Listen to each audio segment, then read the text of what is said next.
Hello, all my CEO babes. I'm so excited. Honestly, I love popping in live to do these quick mini trainings with you. Honestly, I try to make this as streamlined as possible, save you tons of time, but more importantly, teach you how to make money in your sleep with leads and driving leads in your business, whether it be, your online coach, consultant, agency owner, things of that nature.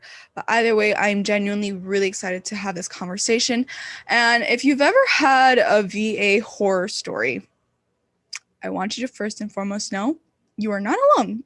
And I'm also just curious if you've had a VA horror story, pop in the comments. I would love to know, what has your horror story been? I love reading a little bit and I love coaching a little bit. And if you need to let out steam, feel free to know that this is a safe space to let out steam in your business if you needed to do that. But, we want it to be constructive. We want it to be effective. And if there's anything where I'm just like, I really want to help you do that, I would go ahead and comment back and see what I could do to help you out to, make this transition easier, especially if you're thinking about hiring a VA, but you don't know how to go about doing that. So without further ado, let's kind of talk about, why you had a VA horror story and really how you don't have to repeat that process, especially what are the steps to not repeat that process.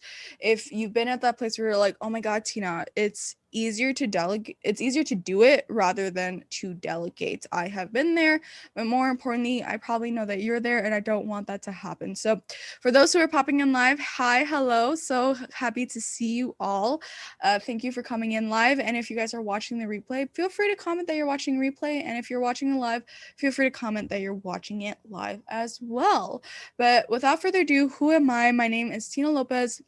I'm a lead gen automation coach for online coaches, consultants, agency owners, and I help you guys, automate your sales appointments without being on social media 24/7 or paying for ads. So if you are that individual who's like, I just want to scale my DMs, I want to scale my organic outreach, and I don't want to be doing it anymore, then you definitely came to the right place. So without further ado, let's kind of go in. And if you're loving this video, please don't keep me a secret. Go ahead and screenshot this and post it to Instagram stories and tag me at Tina Lopez Coaching. But enough of my spiel. Stick to the end. We have a great resource that's going to help you. And with that being said, let's kind of get in to this mini training. But without further ado, let's get into it. So there are three parts when it comes to, hiring a VA and effectively making sure that they're a good fit for your team, whether it be values, whether it be budgetary, whether it be, just the tasks and the skill sets that you're going to need to hire for. You really want to focus on these three things. There's going to be sourcing, onboarding, and accountability. So let's kind of go into them step by step. So the first thing that we talk about is sourcing your candidates, right? A lot of times, especially if you're first starting out hiring a VA, is that you feel as though that, you just take people's word, right? You take people's word. Maybe you've had a coach or maybe you had someone who recommended a virtual assistant to you. You paid, boogles of money and boatloads of money for this virtual assistant. And then it wasn't what you were expecting. All the hype that maybe your coach or someone else recommended for, it didn't live up to the hype that you were expecting. Go ahead and comment, yeah, that happened in the chat so that I know what you're talking about. But in any case, let's kind of go back into it. So when we really think about it, is that do not take, a person's recommendation for their word. Do your own research. And the reason why I say that is because there's a couple things, right? First thing being is that you don't want to have confrontation. I'm not really a confrontational person. So there's confrontation of like, you feel as though, oh, this person recommended this person, but she's not doing a good job or he's not doing a good job. So why would they do that, right? And the second thing is that you want to safeguard your business from, the extra expense, the time, energy, things of that nature. And that is why sourcing your candidates are so important, whether it be your own or if you are taking a recommendation, you want to make sure that you are basing them on a certain criteria, whether it be skill sets, whether it be success rate. You really want to ask them questions, on their work ethic, on their tasks and responsibilities for a previous employer, or if you're a previous, project or job task, things like that. You really want to make sure that you're taking the time to really get to know the candidate before you actually do it. And that really means, don't hire them on the spot, but give yourself about, I would say, 2 weeks from the moment you put an application or a job description out there to receive applications to see who applies for the job. And I would also say, at a minimum, have interviews with 2 to 3 individuals just to really compare the individuals that are coming into you and your business and want to work for your business. Because the thing is, at the end of the day, if you don't take the time to properly source them and you end up choosing the wrong candidate that's not a good fit for your business, then it's really going to be more of a hassle down the line, and it's really not going to help you in the long term, right? Now, let's kind of go to the second step. The second step of when you have these candidates and you're trying to onboard them, right? You're onboarding them and you're like, all right, Tina, I have these candidates. I have this individual. I think she's great, and I really want to work with her. What are the next steps? Well, the thing is when it comes to onboarding, you need to make sure that you have standard operating procedures. You may have heard them before, called SOPs, right? You want to make sure that you're having standard operating procedures on what are the mechanisms to onboard that potential team member. For example, do you have an email template? Do you have an email of, login credentials? What's going to be happening? How are you going to give them the credentials? How are you going to, save passwords, do all those things? And more importantly, how are you going to make sure that they're doing the task correctly in your business, right? Because a lot of times you've been doing it on your own for so long that you probably didn't document anything, right? Because you're just like, oh, this is part of my daily task. Like, what are you talking about? Like, I don't need to document it. Well, yes, you do. Because the thing is that your candidates are only as good as your ability to train them. Let me say this again.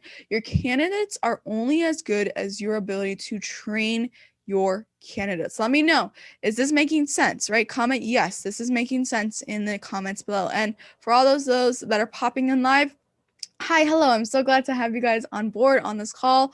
I would love to know where you tuning in from. But in any case, let's kind of go back to this.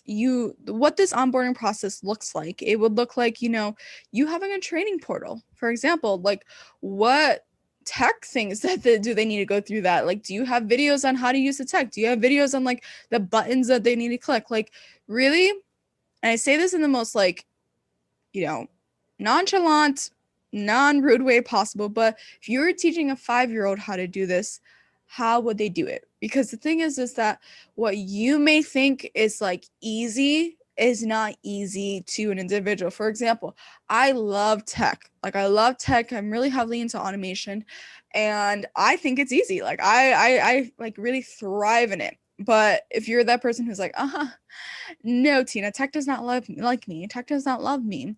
Then there you go, right? So the thing is that you have to understand that what you think is easy may not be easy for another individual. And you want to break down the steps in really simple ways, right? The next step is, you want to make sure that there is accountability set in place. Again, comment in the chat. Yes, this is making sense, right? The next phase is that you want to have accountability in your business. And the reason why you want to have accountability is because if you do not keep your team members accountable, then what does that mean? That means you're keeping them accountable for missing their quotas, for not showing up on time, for not doing the task correctly. Because the thing is that team membership is really about leadership. And, it may be difficult for some individuals because it's like, well, Tina, I've been doing this all by myself. I know how to lead myself, but I don't know how to lead people. And we talk about that a lot in conversation funnels, because the thing is that when you lead people effectively, you are going to have a business that will thrive. You're going to have a business that's going to thrive because you're going to be the person who's working on your business and no longer in your business, right? So when it comes to accountability, what does that look like? Well, from the moment that you hire on this individual, I usually recommend, weekly check-in points, right? Weekly check-in points. Are they checking in with you? Do you have like a team meeting call? What does that look like? Do they have some type of form that they're supposed to fill out before they actually go on this call so that you can review it? You can go over their quotas. You can go over, the steps that they need to take or need to have already taken in order for them to be like ensuring that they're making progress in their business, right? So you really want to make sure that you have these accountabilities set in place. And more importantly, you really want to make sure that you're signed up for the Leads in Your Sleep workshop. This is the workshop where we're really going to be talking about, the automation system we have in place for you to source leads, find leads in your business, to hire the right candidates to work on your business for you, or sorry, in your business while you're working on your business, and really how to, at the last step, to really have that accountability, step into the leadership and properly delegate tasks in your business. So this is very critical. You need to go ahead, sign up with either the link in my bio or the link in the comments that I'm going to leave below after this live video is finished, or you can feel free to comment in the chat workshop so I can send you the link to the workshop. But this is a completely free resource. I'm so excited to do this, and if you hop on live, I have a special gift for those who show up live. And with that being said, like, it is a completely free workshop and I'm so excited to host it. We've already had tons of individuals sign up, and I must say thank you to those who signed up already. And let's go ahead and get started. So I'll see you in the workshop, or I'll see you in the next training. But if you have any questions, pop in your questions below and I will review them. I will talk to you and I'll see how I can do to help you out. But that is all I have to say for me.